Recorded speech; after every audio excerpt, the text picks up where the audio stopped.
नमस्कार, अनु cook and बेकर्समध्ये पुन्हा एकदा तुमचं स्वागत आहे। आज आपण बनवणार आहोत आलू पराठा। तो बनवण्यासाठी आपण एका बाउलमध्ये घेतलेले आहेत 4 ते 5 बटाटे शिजवून घेतलेले आहेत। बटाटे शक्यतो आपण हातानेच कुस्करून घ्यायचे आहेत, किसणीच्या साहाय्याने कुस्करून घेऊ नका। जर हाताने तुम्ही कुस्करून घेतले तर तुम्ही पराठा खात असताना तुम्हाला असे जाड-जाड थोडेसे फुफुडी अशा खाण्यामध्ये मजा येईल। त्यानंतर आपण इथे बटाटे 4 ते 5 बॉईल करून झालेत। त्यानंतर आपण इथे टाकलेला आहे गरम मसाला 1 चमचा, त्यानंतर धना पावडर टाकून घेतलेला आहे।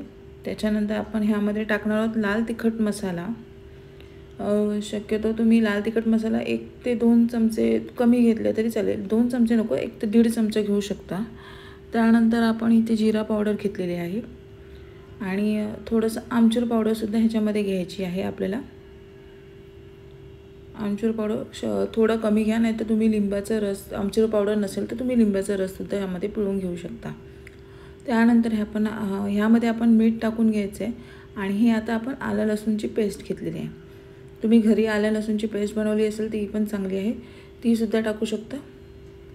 त्यानंतर आपण ह्यामध्ये ओवा टाकून घ्यायचा आहे। ओवा आपण हाताने मळून घ्यायचा आहे, हाताने असं मळून घ्यायचं आहे चांगलं, थोडंसं बारीक करून घ्यायचं आहे। ओवा खाल्ल्याने आपल्या पोटालाही देखील त्रास होत नाही। असं स्मॅश करून ओवा टाकून घ्या आणि एकदम सहज आणि सोप्या पद्धतीने आपण आलू पराठा बनवत आहोत। असा आलू पराठा तुम्ही घरी कधीही शक्यतो असेल तेव्हा बनवू शकता। त्यानंतर आपण इथे कांदा टाकून घेतलेला आहे आणि पुदिना आणि कोथिंबीर घेतलेली आहे। पुदिन्याचे थोडेसे बारीक करून घ्यायचे आणि कोथिंबीरसुद्धा घ्यायची। ह्याने आपल्या आलू पराठ्याला खूप छान अशी चव येते। एकदम बाजारात भेटल्याप्रमाणे दुकानामध्ये जसे भेटतात पराठे त्याप्रमाणे आपण घरी ते बनवत आहोत। आता इथे चवीनुसार आपण थोडंसं मीठ टाकून घ्यायचं आहे आणि सगळं आपण ते आता जे काही मिश्रण असेल ते आपण एकत्र करून घ्यायचे आहे। एकदम सोप्या पद्धतीने आलू पराठा बनवत आहोत। आपलं आलू पराठा बनवत असताना कधी-कधी आपली चपाती अशी फाटते, तर तसं होऊ नये म्हणून आपण एक अशी सोपी ट्रिक घेऊन आलेलो आहोत। गव्हाच्या पिठाचं घ्यायचे आहे आपल्याला इथे। बाजारात आपल्याला मैद्याच्या पिठाचे बनतात, आपण घरी गव्हाच्या पिठाने बनवायचे।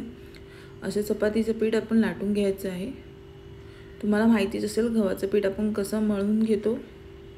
थोडंसं पाणी, मीठ, तेल आणि पीठ गव्हाचं घ्यायचं आहे। छान असं मिश्रण एकत्र करून घ्यायचं आहे आणि असं गोल लाटून घ्यायचे। असे आपल्याला 2 पोळ्या लाटून घ्यायच्या आहेत। एकदम सोपी ट्रिक आहे, हॉस्टेलमध्ये राहणाऱ्या मुलांना एकदम सोप्यात सोप्या पद्धतीने तुम्ही बनवू शकता। असे पोळ्या लाटून घ्यायच्या आहेत। 2 पोळ्या आपल्याला लाटायच्या आहेत। झटपट अशी होते रेसिपी।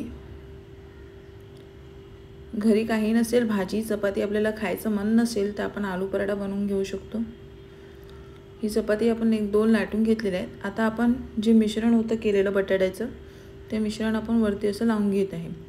थोडंसं शक्यतो जाडसर थरच असावा, एकदम पातळही करू नये।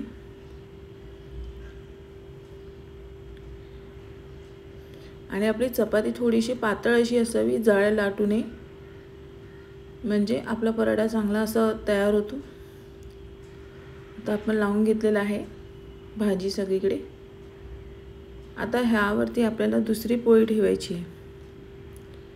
पाहू शकता एकदम सिंपल अशा पद्धतीत आहे। आपले पराठे फाटतही नाही, खूप छान फुगून येतात, मस्त असे तयार होतात। आता सगळ्या बाजूने कढा अशा बंद करून घेऊया आपण। त्यानंतर एक अशी छोटी प्लेट घ्यायची आहे, उलटी ठेवायची आणि ती साईडने कढा त्याच्या कापून घ्यायची आहे। असं केल्याने तुम्ही तुमचा पराठा एकदम जाडसर असं जसं मार्केटमध्ये भेटतो तसा होतो आणि फाटतही नाही। तुम्हाला माझी ट्रिक आवडली असेल तर मला नक्की कमेंट्समध्ये सांगा की तुम्हाला कशी वाटली माझी ट्रिक। त्यानंतर सगळ्या बाजूने आपण कढा बंद करून घ्यायचे, थोडंसं पीठ घेऊन लाटून घ्यायचं आहे। पाहू शकता तुम्ही, हे आपण लाटत असताना आपला जो पराठ्यातलं असलं स्टफिंग आहे ते बाहेरसुद्धा येत नाही आहे, छान असं लाटलंही जातं आहे। बघा, एकदाही स्टफिंग असं बाहेर पडलेलं नाही आहे आणि मस्त असं आपण सगळ्या बाजूने लाटून जे आतलं स्टफिंग आहे ते सगळ्या बाजूने पसरून घ्यायचं आहे लाटण्याच्या साहाय्याने। जास्त मोठंही करू नका, जेणेकरून आपली जी चपाती आहे पातळ एकदम होऊन जाईल, पराठा जो आहे तो एकदम पातळ होऊन जाईल। आता आपण तयार झालेला आहे आपला हा आलू पराठा। आता आपण तव्यावरती शेकायला घेऊया। आता आपण इथे तवा आपला जो आहे तो गरम झालेला आहे पॅन। त्यानंतर इथे मी चपाती शेकायला घेत आहे ती पराठ्याची। एका बाजूने शेकून झाल्यानंतर त्याच्यावरती आपण घी जे आहे ते लावून घ्यायचं आहे सर्व बाजूने। घी म्हणजे तूप आपलं जे आहे ते आपण लावून घ्यायचं आहे आणि त्यामुळे कसं आपलं टेस्ट अशी छान अशी वाढते। एकदम सोप्या ट्रिकमध्ये तुम्हाला मी आलू पराठा सांगितलेला आहे।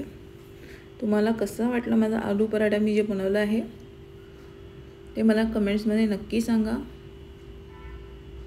आणि आत्तापर्यंत जेवढ्यांनी सबस्क्राईब केलेलं आहे माझे चॅनल त्यांना सगळ्यांना माझ्या अनु कुक अँड बेकर्समधून तुम्हाला खूप खूप खूप धन्यवाद। असेच माझ्या चॅनलला सपोर्ट करत राहा, जेणेकरून मलाही असे छान छान व्हिडिओ शेअर करायला मला खूप आवडतील। साधी सोपी ट्रिक पद्धतीने एक बाजूने आपले जे आहे पराठे शेकून झालेले आहे, दुसऱ्या बाजूला टाकायचं आहे।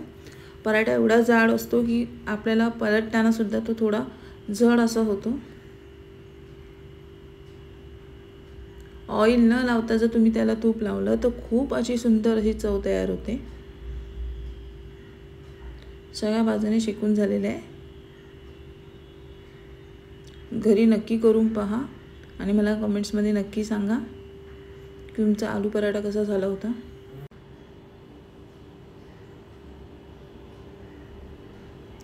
असं छान असा आपला शेकून तयार झालेला आहे आलू पराठा। तुम्हाला माझे व्हिडिओ आवडत असतील तर आपल्या अनु कुक अँड बेकर्स चॅनलला सबस्क्राईब करा, व्हिडिओला लाईक करा, शेअर करा। धन्यवाद।